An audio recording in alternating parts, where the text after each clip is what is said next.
After 40 years on this bench, I thought I had seen every kind of pain, every type of hardship that could walk through my courtroom doors. But on that cold Tuesday morning in March, a woman walked in carrying a burden so heavy, so unimaginably cruel that it broke something inside me. What she told me about where she had been just 24 hours earlier, what had happened to her in the moment she should have been grieving. I still get tears in my eyes thinking about it. And when I heard the full story, when I understood what the universe had done to this poor soul, I had to make a decision that went beyond the law. Let me tell you exactly what happened that day, because this is a story about compassion, about humanity, and about what we owe each other when life delivers its cruelest blows. But before I tell you this whole story, do me a favor. Hit that subscribe button and drop a comment telling me where you're watching from. Because what I'm about to share with you is something that needs to be heard. Trust me, you won't want to miss a single word of this. I've been a municipal court judge in Providence, Rhode Island since 1985. That's 40 years of seeing people on their worst days. 40 years of listening to stories that would break your heart or make you believe in the goodness of humanity all over again. Every morning I wake up at 5:30. I make my coffee strong and black. No sugar, just the way my father taught me when I was a boy. My father came to this country from Italy with nothing but $8 in his pocket and a dream that his children would have opportunities he never had. He worked construction his entire life, and he taught me something I've never forgotten. He said, "Frank, when you have power over people, that's when your character's tested. Use it wisely. Use it with mercy." I get to the courthouse every morning at 8:15 sharp. My clerk, Christina, has been with me for 23 years, and she knows my routine better than I do. She has my case files organized on my desk. She knows I need those first few minutes with my coffee to center myself before I put on the robe, and she can read my mood just by the way I walk through the door. That Tuesday morning, March 14th, I remember walking in and feeling the cold seeping into my bones. It was one of those bitter New England mornings where the wind comes off the water and cuts right through you. Christina looked up when I came in and said good morning. She had that look on her face, the one she gets when she knows we have some tough cases ahead. I asked her what we had on the docket, and she handed me the files. Traffic violations, mostly a few parking disputes. Nothing that seemed out of the ordinary. But she said something to me that I remember clearly. She said, "Judge, there's one case this morning. The woman just lost her husband. Yesterday was the funeral." I looked at her and felt my chest tighten. I asked what she was cited for, and Christina told me it was a parking violation. I remember thinking to myself, this woman buried her husband yesterday, and today she has to come to court for a parking ticket. I sat down at my desk and went through the files. I saw her name, Sarah Mitchell, and I read the citation. It was issued the day after her husband's funeral. The day after, I felt anger rising in me, not at her, but at the cosmic cruelty of it all. At the timing, at the fact that in her darkest hour, she had to worry about a parking ticket and a court appearance. I made a note on her file. I wanted to hear her story directly. I wanted to look into her eyes and let her know that the law has room for compassion, that justice isn't just about rules, it's about understanding the human beings standing before you. At 9, I walked into my courtroom. It's not a large room, not like you see on television with the soaring ceilings and marble columns. It's modest, functional, with rows of wooden benches where people wait for their cases to be called. The American flag stands to my right and the Rhode Island state flag to my left. I've presided over thousands of cases in this room. I've seen people at their absolute worst and their surprising best. I've seen arrogance and humility, lies and raw honesty. And I've learned that every single person who walks through that door has a story, and that story matters. I looked out at the gallery that morning and saw maybe 20 people waiting. Some looked nervous, some looked annoyed, some looked resigned to their fate.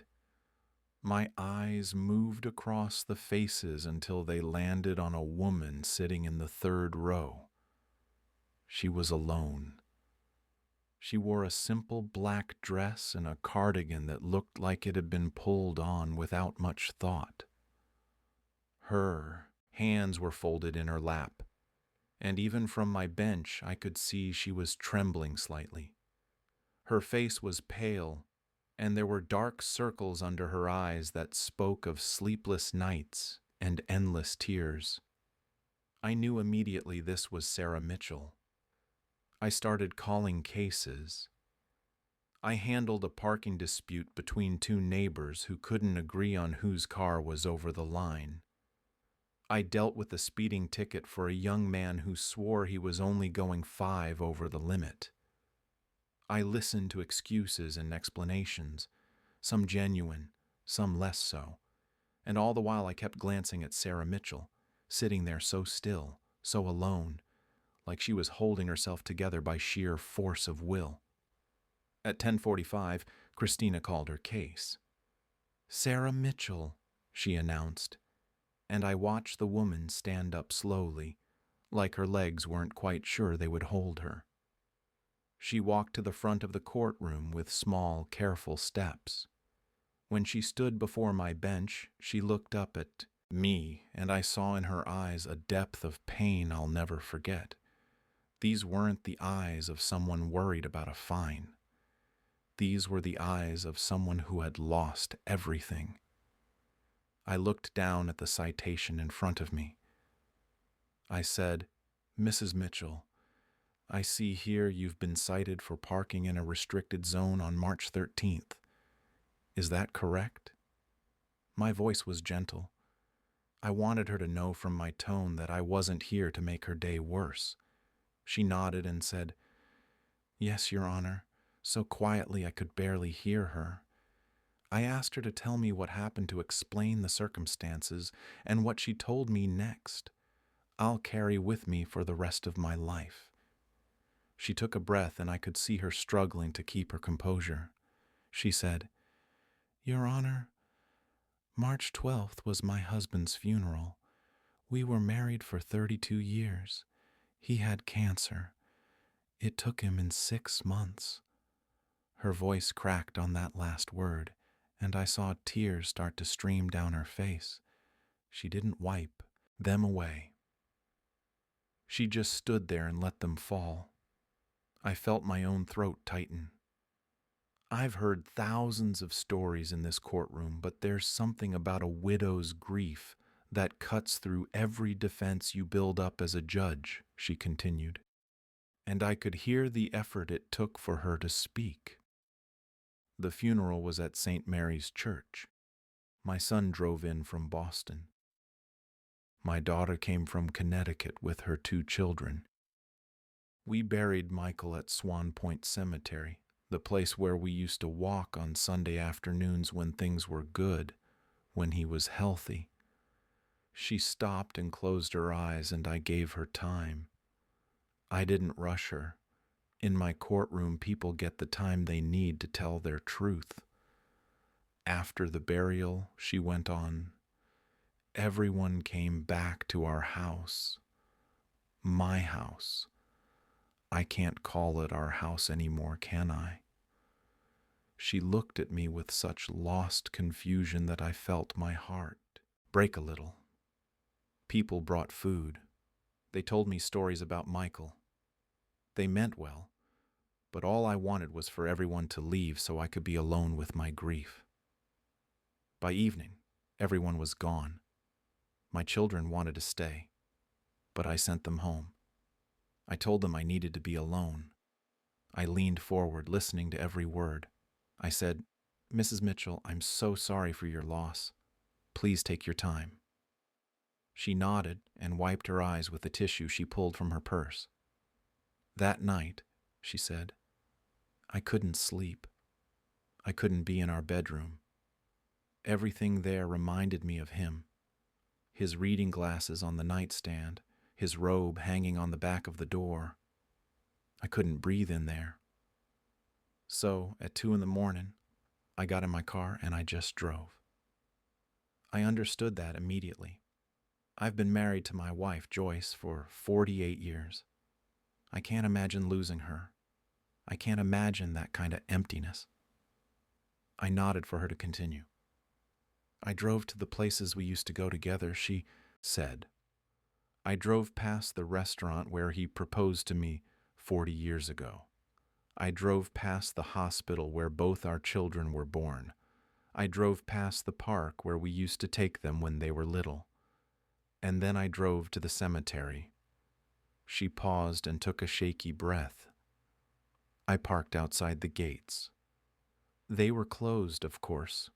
It was 3 in the morning, but I could see where we had buried him just hours before. I could see the fresh earth, and I sat in my car and I talked to him. I told him I didn't know how to do this without him. I told him I was scared. I told him I was sorry for every argument we ever had, for every time I was impatient or unkind. I told him I loved him." The courtroom was absolutely silent. I could hear the clock on the wall ticking. I could hear someone in the back row sniffle quietly. "I don't know how long I sat there," Mrs. Mitchell said. "Maybe an hour, maybe 2. I lost track of time. When I finally looked up, the sun was starting to rise, and that's when I saw the parking enforcement officer writing me a ticket. I was parked in what I guess is a restricted zone right outside the cemetery gates. I got out of my car and I tried to explain. I told him I had just buried my husband. I told him I wasn't thinking clearly. But he said he had to write the ticket. He said he was sorry. But rules are rules. I felt something hot surge through my chest. Anger, pure and simple, not at Mrs. Mitchell, at a system that could be so cruel, so inflexible in the face of human suffering. I looked down at the citation again. The parking enforcement officer's signature was there.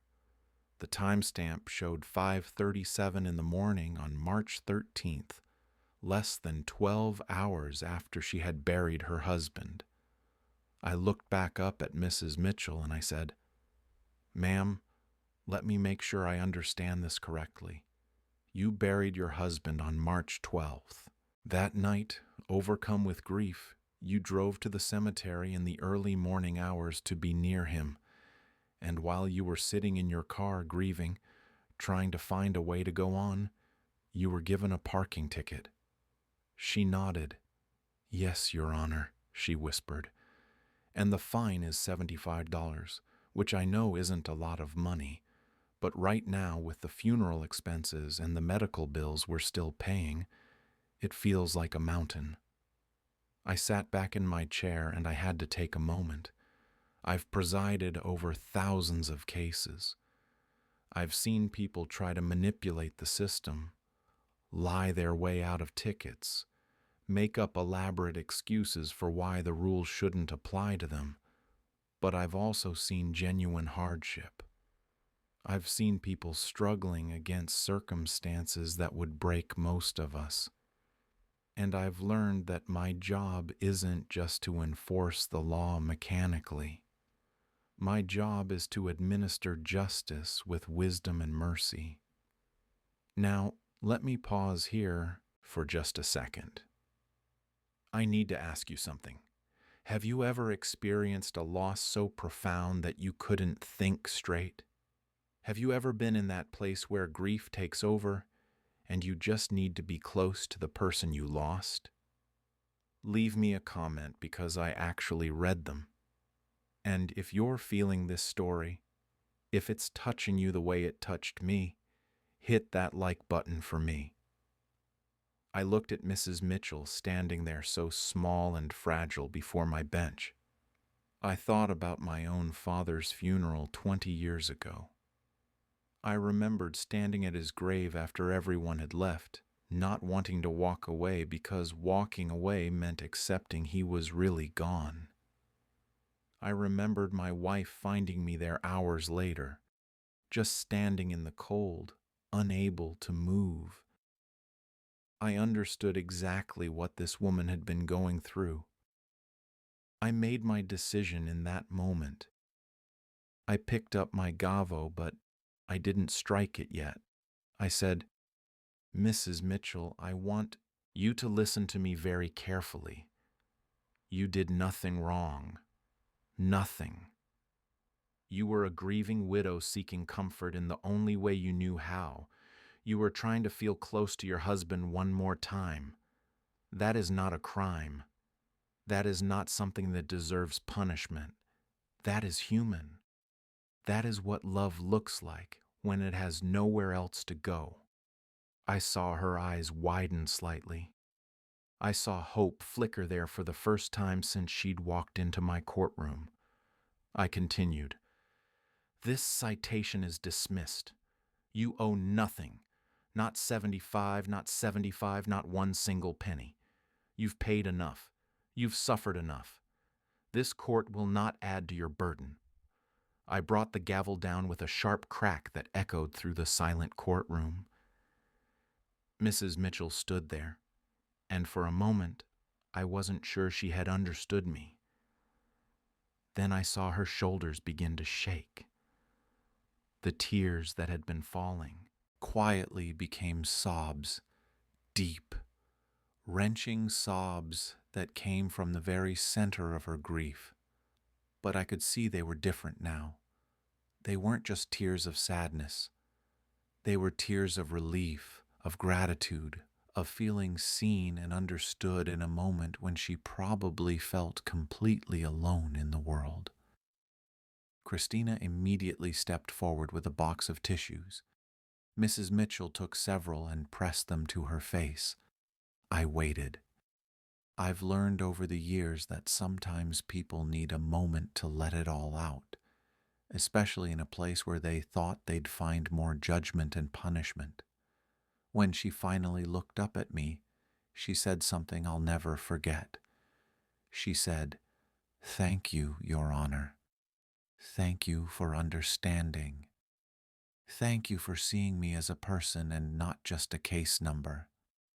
I nodded to her and I said, "Mrs. Mitchell, you are not a case number.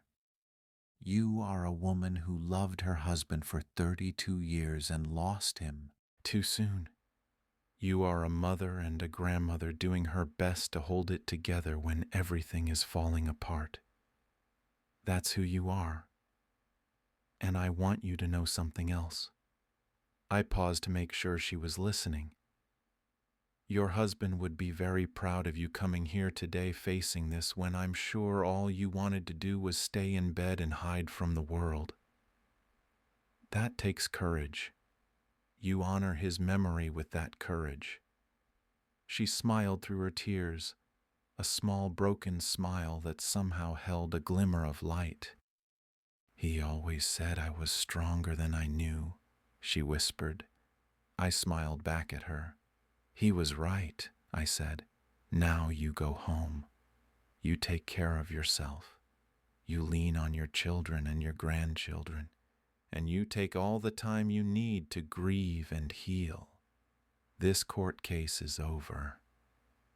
She thanked me again 3 or 4 times, and then she turned and walked back down the aisle. I watched her go, and I saw several people in the gallery reach out to touch her shoulder or hand as she passed. Small gestures of comfort from strangers who had witnessed something real and human in a courtroom. After she left, I sat there for a moment before calling the next case. I thought about the parking enforcement officer who had written that ticket. I understood he was doing his job. I understood that rules exist for a reason, but I also understood that rules without compassion become tyranny. Laws without mercy become oppression. My father taught me that. He said the letter of the law is important, but the spirit of the law is what matters. The spirit is about fairness, about decency, about recognizing that we're all human and we all stumble and fall sometimes. I called the next case and then the next, moving through the morning docket. But my mind kept returning to Sarah Mitchell. I kept seeing her face, the pain in her eyes, the way her whole body seemed to carry the weight of her grief. And I kept thinking about that parking ticket written at 5:37 in the morning outside a cemetery gate. What kind of society do we live in where that happens? What kind of system are we running? At noon, we broke for lunch. I went back to my chambers and sat at my desk with the sandwich Joyce had packed for me that morning. But I couldn't eat. I kept thinking about the case. Christina knocked on my door and came in. She looked at me and said, "That was the right call, Judge." I nodded. "I know it was," I said. "But it makes me angry, Christina. It makes me angry that she had to come here at all. It makes me angry that nobody along the way, from the officer who wrote the ticket to the clerk who processed it, nobody stopped and said, 'Wait a minute, this isn't right.'" Christina sat down across from me. She's been with me long enough to know when I need to talk something through. "You can't fix the whole system," she said gently, "but you can make sure that in your courtroom, compassion wins. You did that today. That woman will never forget what you did for her." I knew Christina was right, but I also knew I wanted to do more. That afternoon, I made a phone call to the parking enforcement department. I spoke to the supervisor and I explained what had happened. I wasn't angry. I didn't yell. But I did make it very clear that citations like this one reflect poorly on all of us. I said, "We have the discretion to be human beings first and enforcement officers second. Please remind your people of that." The supervisor listened and promised to review their training and policies. I don't know if anything changed after that call, but at least I tried. I'm going to be honest with you. Cases like Sarah Mitchell's are exactly why I still put on these robes every morning after 40 years. Because I can make a difference in someone's life. I can take a terrible situation and make it just a little bit better. I can remind people that the system isn't all cold bureaucracy, that there are still human beings making decisions, and that those human beings have hearts. If you believe that matters, if you think compassion should be part of justice, hit that like button and make sure you're subscribed, because I have more stories like this. Stories that will restore your faith in what the law can be when it's administered with wisdom and mercy. That evening when I got home, Joyce asked me how my day was. We were sitting at the kitchen table having dinner, just the two of us, like we've done for nearly 50 years. I told her about Sarah Mitchell.